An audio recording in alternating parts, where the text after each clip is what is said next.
Hello students, welcome to my channel Physics with Vishal sir. आज के class में हम लोग एक सैम्पल पेपर लेके आए हैं क्लास 12 के लिए, term 2 examination for 2021 and 2022 session के लिए, जो अपकमिंग बोर्ड एग्ज़ाम आने वाले हैं उन लोगों के लिए एक सैम्पल पेपर है, सॉल्व्ड, फुल्ली सॉल्व्ड। सो ये जो फिज़िक्स का पेपर है वो totally CBSE board pattern wise मैंने बनाया है आप लोगों के लिए, ताकि आप लोगों को एक हेल्प हो, आप लोगों के लिए पैटर्न समझ में आए।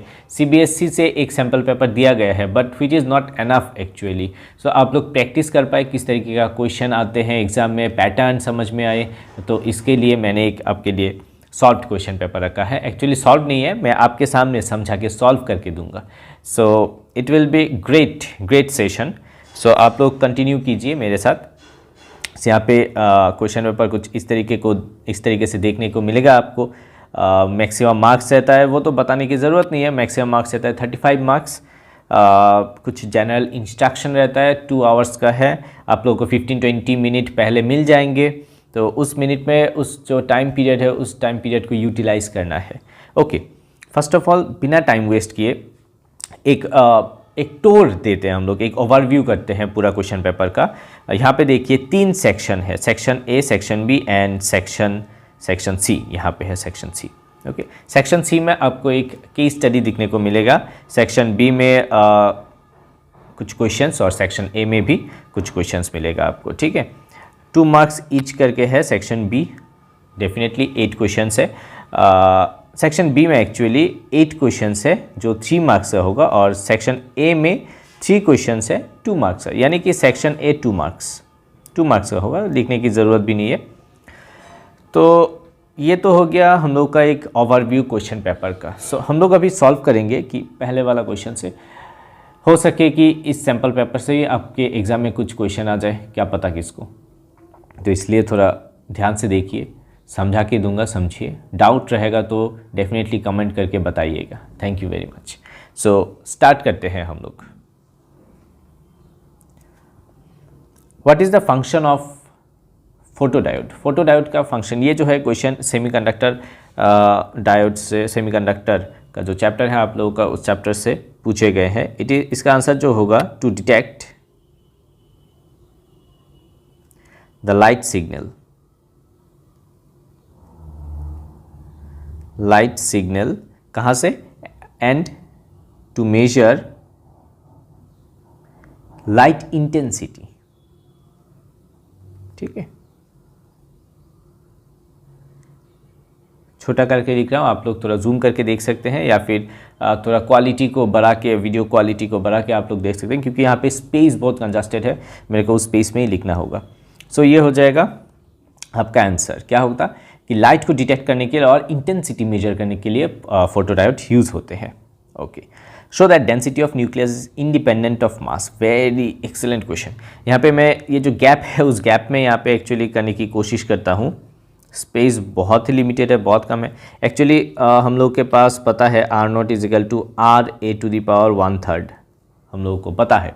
ओके, सो मास क्या है, मास ऑफ न्यूक्लियस है m×a।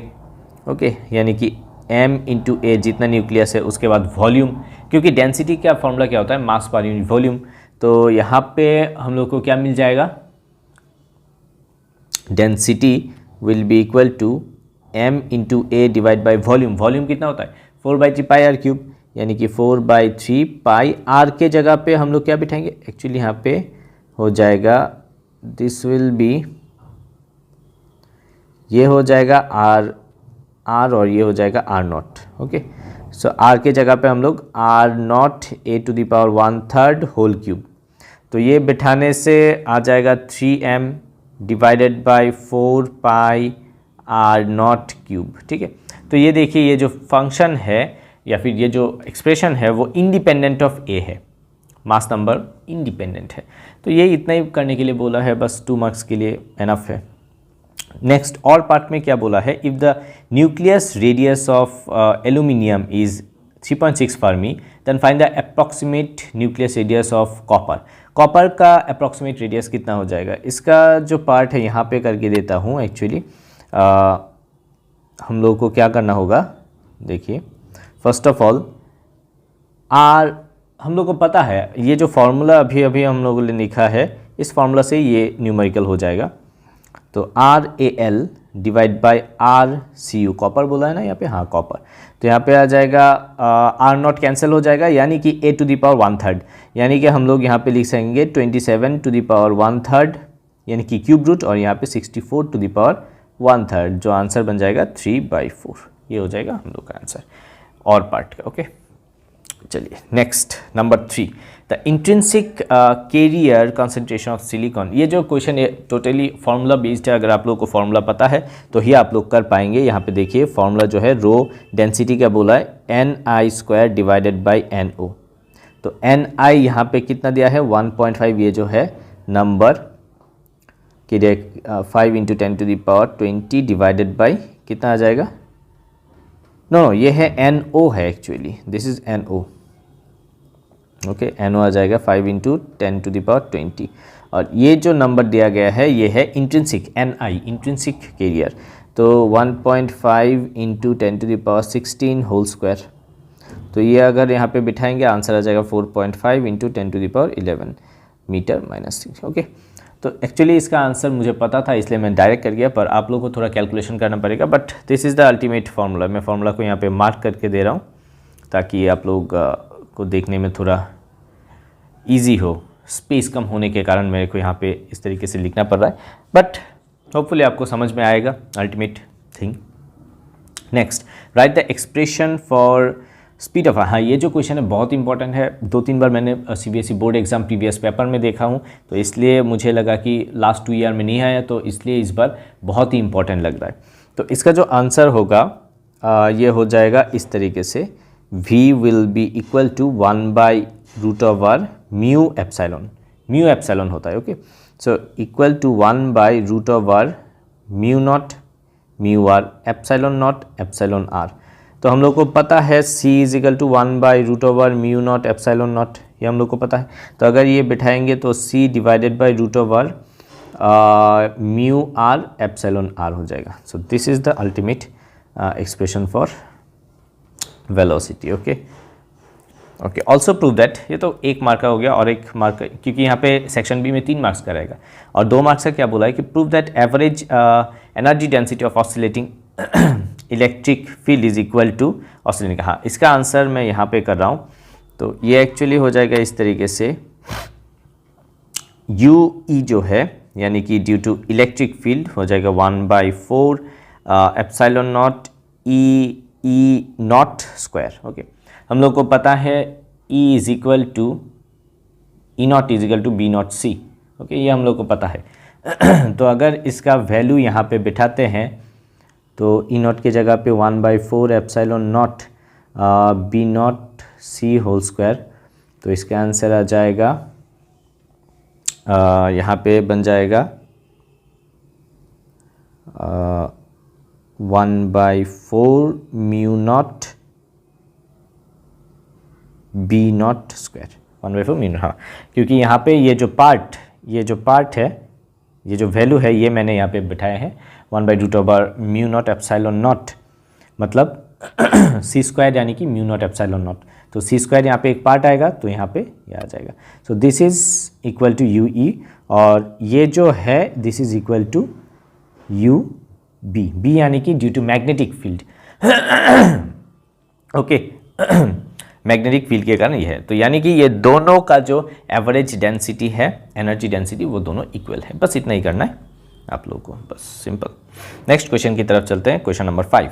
In the following diagram S is a semiconductor, ये जो S है ये एक सेमीकंडक्टर है। Fine, would you increase or decrease the value of R to keep the reading of ammeter constant. अच्छा, अभी देखिए, अगर एक सेमीकंडक्टर है, ये रेजिस्टेंस नहीं है, सेमीकंडक्टर से अगर करंट पास होता है तो रेजिस्टेंस क्या होता है, डिक्रीज होता है।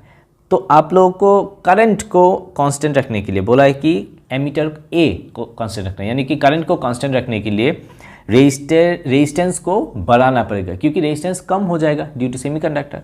सो फर्स्ट का आंसर हो जाएगा increases. Okay, we need to increase, the reason क्या होगा, बस उतना ही। सेमीकंडक्टर में क्या होता है, with flow of current resistance decreases, तो as a result to keep the current same we need to increase the resistance. Fine, so next part में जाते हैं। Option number B, draw the circuit diagram of photodiode.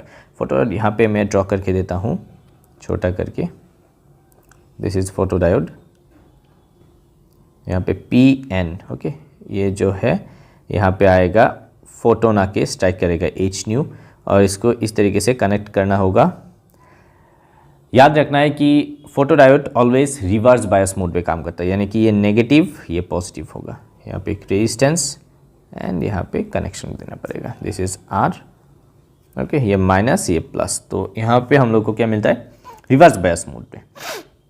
Explain it working. Working क्या होता है, जब light fall करता है वो जंक्शन पे, वो क्या होता है, जो बॉन्ड होता है वो ब्रेक करता है। एज अ रिजल्ट ब्रेक करने के बाद जो एक्सटर्नल हम लोगों ने इलेक्ट्रिक फील्ड यानी कि बैटरी लगाया, उसके हेल्प से वो वापस उसके पास आ जाता है, तो वहाँ पे करंट फ्लो होने लगता है। तो यहाँ पे एक आप लोग एक चीज़ ऐड कर सकते हैं, which is ammeter, micro ammeter, क्योंकि यहाँ पे जो करंट है वो ड्यू टू फोटोन प्रोड्यूस होता है लाइट के कारण, तो लाइट के कारण जो करंट प्रोड्यूस होता है वो बहुत कम होता है, तो इसलिए वो माइक्रो एम्पेयर ऑर्डर में होगा। ठीक है, ग्राफ किस तरीके से आएगा, ग्राफ बहुत ही इंपॉर्टेंट है, इस तरीके से आता है ग्राफ। ओके, सपोज इसका है I1, इसका है I2, सो यहाँ पे ये एक चीज़ लिखना है माइक्रो एमीटर में, और इस साइड में वोल्ट। फाइन, ओके, करंट इस साइड में। Fine, I2 is greater than I1, तो ये हो गया IV कैरेक्टरिस्टिक्स। फोटोडायोड के लिए इस तरीके का होता है, बहुत ही इंपॉर्टेंट है। बस इतना ही है, देख सकते हैं कि 1 मार्क, उसके बाद 1 1 2 मार्क्स। 3 मार्क्स के क्वेश्चन में ऑलवेज 1 + 2 या फिर 1 1 1 इस तरीके से आता है जनरली। डायरेक्ट 3 मार्क्स का क्वेश्चन उतना नहीं आएगा आप लोगों को।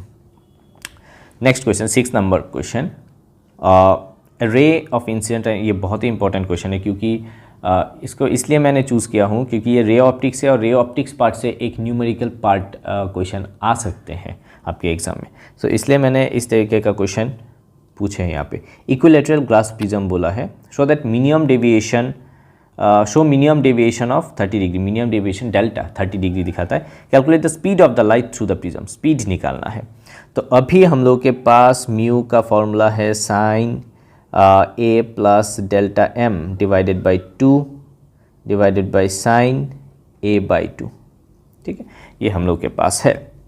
तो इक्वल टू, अभी हम लोग अगर यहाँ पे बिठाएंगे साइन 45 आ जाएगा वैल्यू बिठाने से, डिवाइड बाई साइन 30, जिसका आंसर आ जाएगा म्यू इजिकल टू √2। आप लोग बिठा के देख सकते हैं, मैं थोड़ा शॉर्टकट कर रहा हूँ क्योंकि मुझे टाइम, लिमिटेड टाइम में ख़त्म करना है। V इजिकल टू C/μ हम लोग को पता है, यानी कि 3 × 10⁸ डिवाइडेड बाई √2, जिसका आंसर निकल के आएगा 2.12 × 10⁸ मीटर पर सेकेंड। फाइन, ये है नंबर 1 का क्वेश्चन।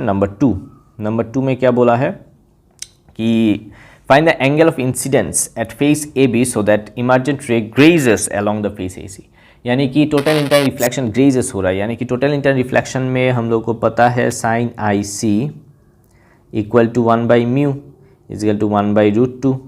फाइन, तो IC यहाँ पे कितना है 45 डिग्री, √2 का वैल्यू 45 डिग्री होता है, 1/√2 का वैल्यू। तो हम लोग को और एक चीज़ पता है, A equal to R1 + R, क्योंकि प्रिज्म हो जाएगा इस तरीके से एक्चुअली, तो यहाँ पे जाएगा इस तरीके से जाएगा, ऐसे जाएगा, ठीक है ना। तो ये जो एंगल बन रहा है R1 और ये R, फाइन, तो R1 + R A, angle of prism मतलब ये एंगल ऑफ प्रिज्म। फाइन, तो यहाँ पे R1 निकल के आएगा 15 डिग्री, 45 - 30 15 डिग्री। तो अभी हम लोग अगर साइन I साइन R1 करते हैं इक्वल टू √2, तो यहाँ पे मैं करके देता हूँ sine I equal to √2 × sine 15 degree. Fine, R1 तो 15 डिग्री है, तो एक्चुअली साइन 15 का वैल्यू थोड़ा याद रखना है, कुछ इस तरीके से होता है। साइन 15 का बहुत ही इंपॉर्टेंट है, -1 डिवाइडेड बाई 2 √2, कहीं पे भी आपको दिखने को नहीं मिलेगा। सो साइन I का वैल्यू जो है हो जाएगा √3 - 1 डिवाइडेड बाई 2। तो यहाँ पे आप लोग साइन इन्वर्स करके लिख सकते हैं, ये हो जाएगा आपका आंसर। इजी क्वेश्चन है, यहाँ पे ये भी है आंसर। इजी क्वेश्चन है बट थोड़ा थोड़ा आपको दिमाग चलाना पड़ेगा, फॉर्मूला आप लोगों को पता होना चाहिए पहले से, ठीक है। चलिए क्वेश्चन नंबर 7। क्वेश्चन नंबर 7 में क्या बोला है कि calculate the wavelength of H alpha line. H alpha line means longest wavelength. Longest wavelength कम होता है बामर सीरीज, लाइनमैन बामर, यानी कि ग्राउंड लेवल जो होगा वो बामर सीरीज में n=2 रहेगा। लॉन्गेस्ट सीरीज होता है जब 3 से 2 में जंप करता है, ठीक है। तो फाइनल यहाँ पे हम लोगों के पास है तो हम लोग यहाँ पे 1/λ is equal to 1/r 1/2 square minus 1/3 square, ठीक है, यहाँ से गिर रहा है। तो ये सॉल्व करने से हम लोग को मिलेगा 36 डिवाइडेड बाई 5r। अभी r का वैल्यू यहाँ पे बिठा दो, आपको आंसर मिल जाएगा इस पे, ठीक है। तो आप थोड़ा सॉल्व करके आप लोग कर लीजिए, बहुत ही इजी क्वेश्चन है, 3 मार्क्स का एक गिफ्ट है आपके लिए, गिफ्ट। इस तरीके का क्वेश्चन बहुत गिफ्ट है, रेयरली मिलता है बट कुछ ना कुछ आप लोग को गिफ्ट, ऐसे फ्री गिफ्ट मिलेंगे एग्जाम हॉल में। बहुत इजी सा क्वेश्चन, 3 मार्क्स का 2-3 क्वेश्चन मिल जाएगा, अप्रॉक्सीमेटली 10-15 मार्क्स का, 15 मार्क्स का बहुत इजी गिफ्ट देता है, तो उसको थोड़ा गिफ्ट वाइज ले लेना है आपको, ठीक है। Depict the shape of wave front, ये देखिए ये भी गिफ्ट है। पॉइंट सोर्स से किस तरीके से जाएगा, मैं यहाँ पे ड्रॉ कर रहा हूँ। पॉइंट सोर्स से जाएगा इस तरीके से, डाइवर्ज होता जाएगा, ओके। एरो देना है, इस तरीके से देना है, ठीक है, पॉइंट सोर्स से। उसके बाद कन्वेक्स लेंस से जाएगा इस तरीके से, एक पॉइंट सोर्स है, यहाँ पे कन्वेक्स लेंस है, तो यहाँ से इस तरीके से जाएगा। उसके बाद पैरेलल रे, ऐसे पैरेलल रे, ऐसे जाके पैरेलल रे, यानी कि प्लेन वेव फ्रंट जा रहा है, ठीक है। एरो इंपॉर्टेंट है इस तरीके से। नंबर 1, नंबर 2 हो गया। यूजिंग हाइगन construction draw the diagram of passage of plane wave front denser to rarer medium. ये जो है रिफ्रैक्शन, प्रूफ ऑफ रिफ्रैक्शन करना है आपको, बहुत ही इजी पार्ट है। एनसीईआरटी टेक्स्ट बुक में आप लोगों को मिल जाएगा। Proof of wave front just 2-3 line का ही है, फिगर थोड़ा ड्रॉ करना है। इस तरीके का फिगर होता था, ये है इंटरफेस, इस तरीके से वेव आ गया, वेव फ्रंट इस तरीके से, तो ये ऐसे चला गया, ठीक है, टोटली नॉर्मली नहीं, थोड़ा बैंड करके चला गया, तो इस तरीके से चला गया, ओके, इस तरीके से। तो इसका इस तरीके का फिगर आप लोगों को एनसीईआरटी में दिखने को मिलेगा। उसका थोड़ा छोटा सा ही प्रूफ है, कर लीजिए, बहुत इजी हो जाएगा।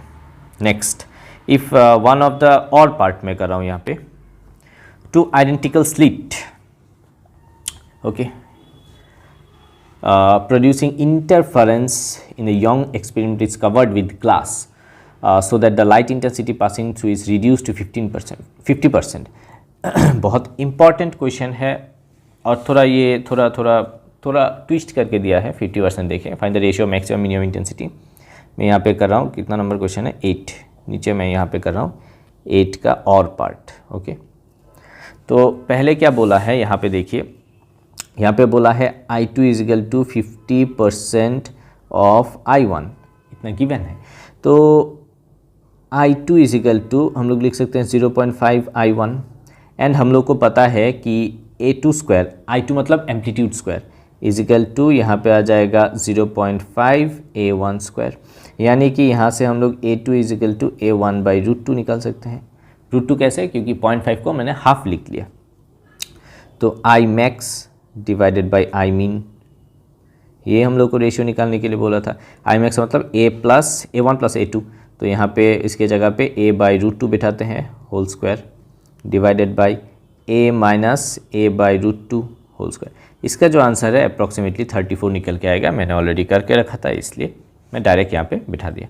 So this will be the ultimate answer. तो ये हम लोग को निकालने के लिए यहाँ पे बोला है, ठीक है, ये हम लोग को निकालने के लिए बोला है।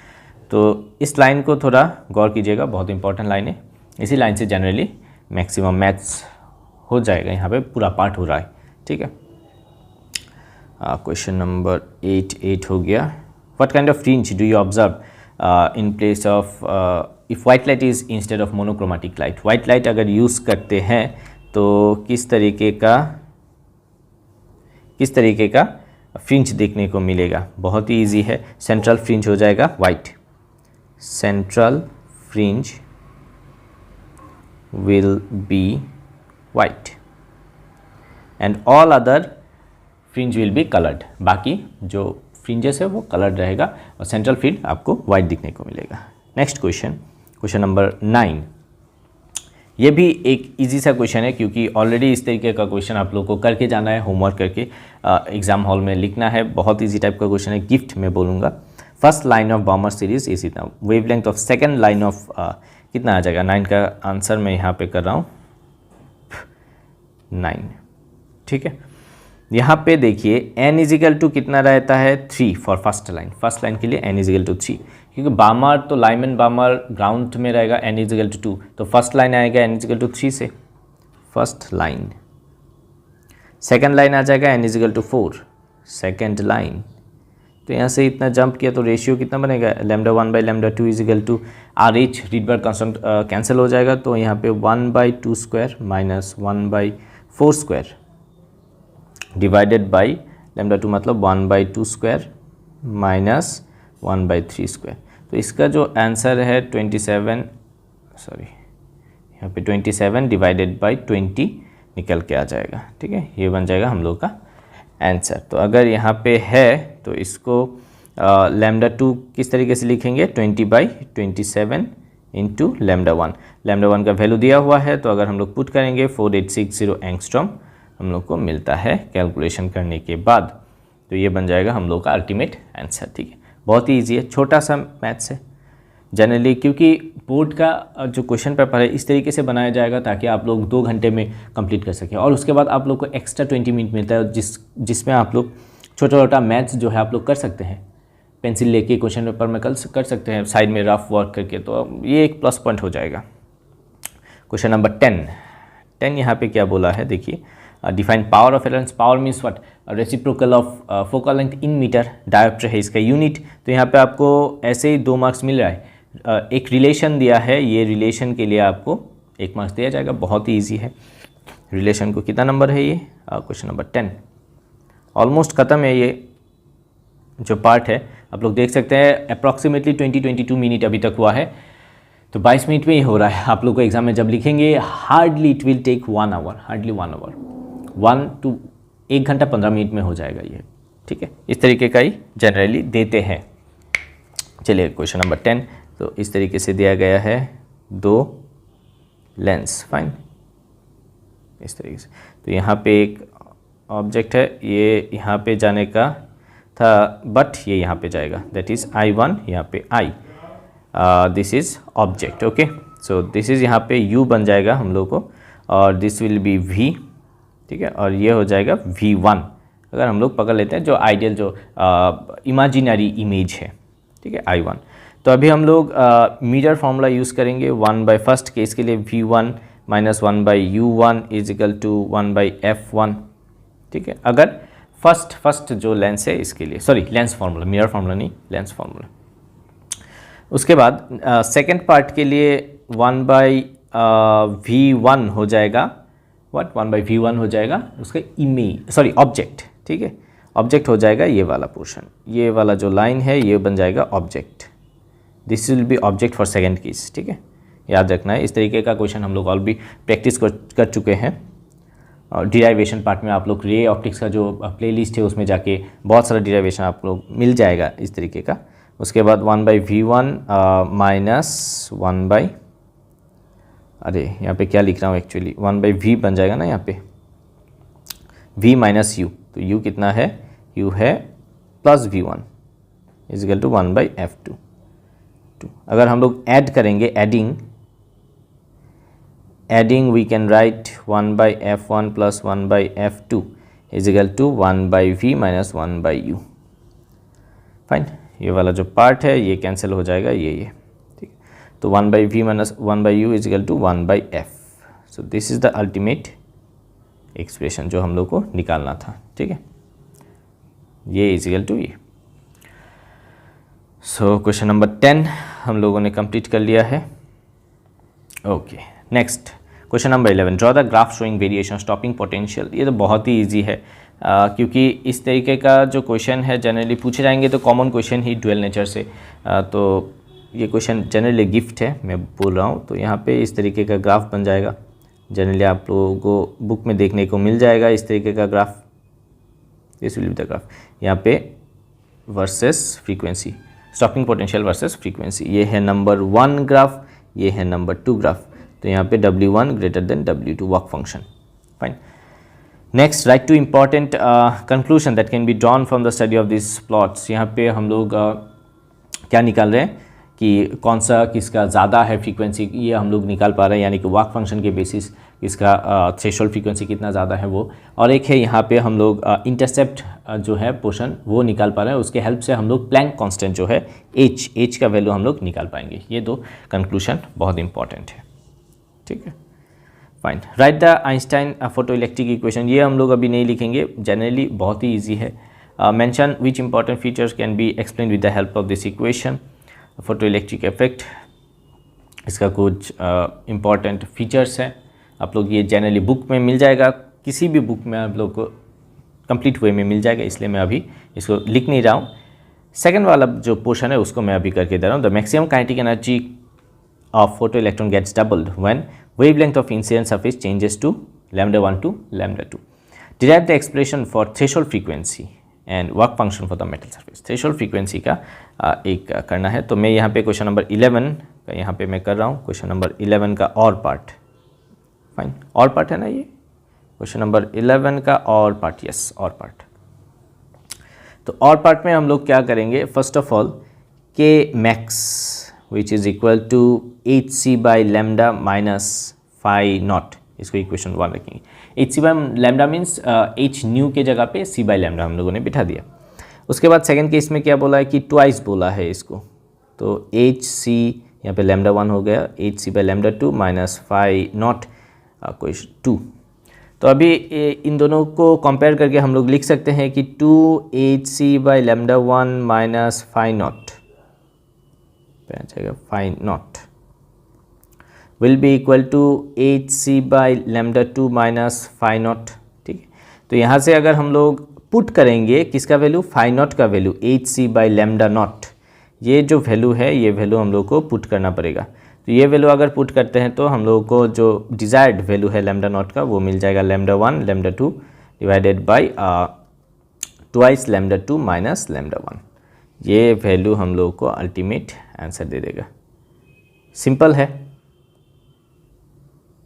हाँ इस तरीके से सिंपल है, बट थोड़ा बहुत इसको करना पड़ेगा। ये जो पार्ट है ये पार्ट आप लोगों को according to the question act करना पड़ेगा, तो इसलिए क्वेश्चन को समझना होगा थोड़ा बहुत, ठीक है।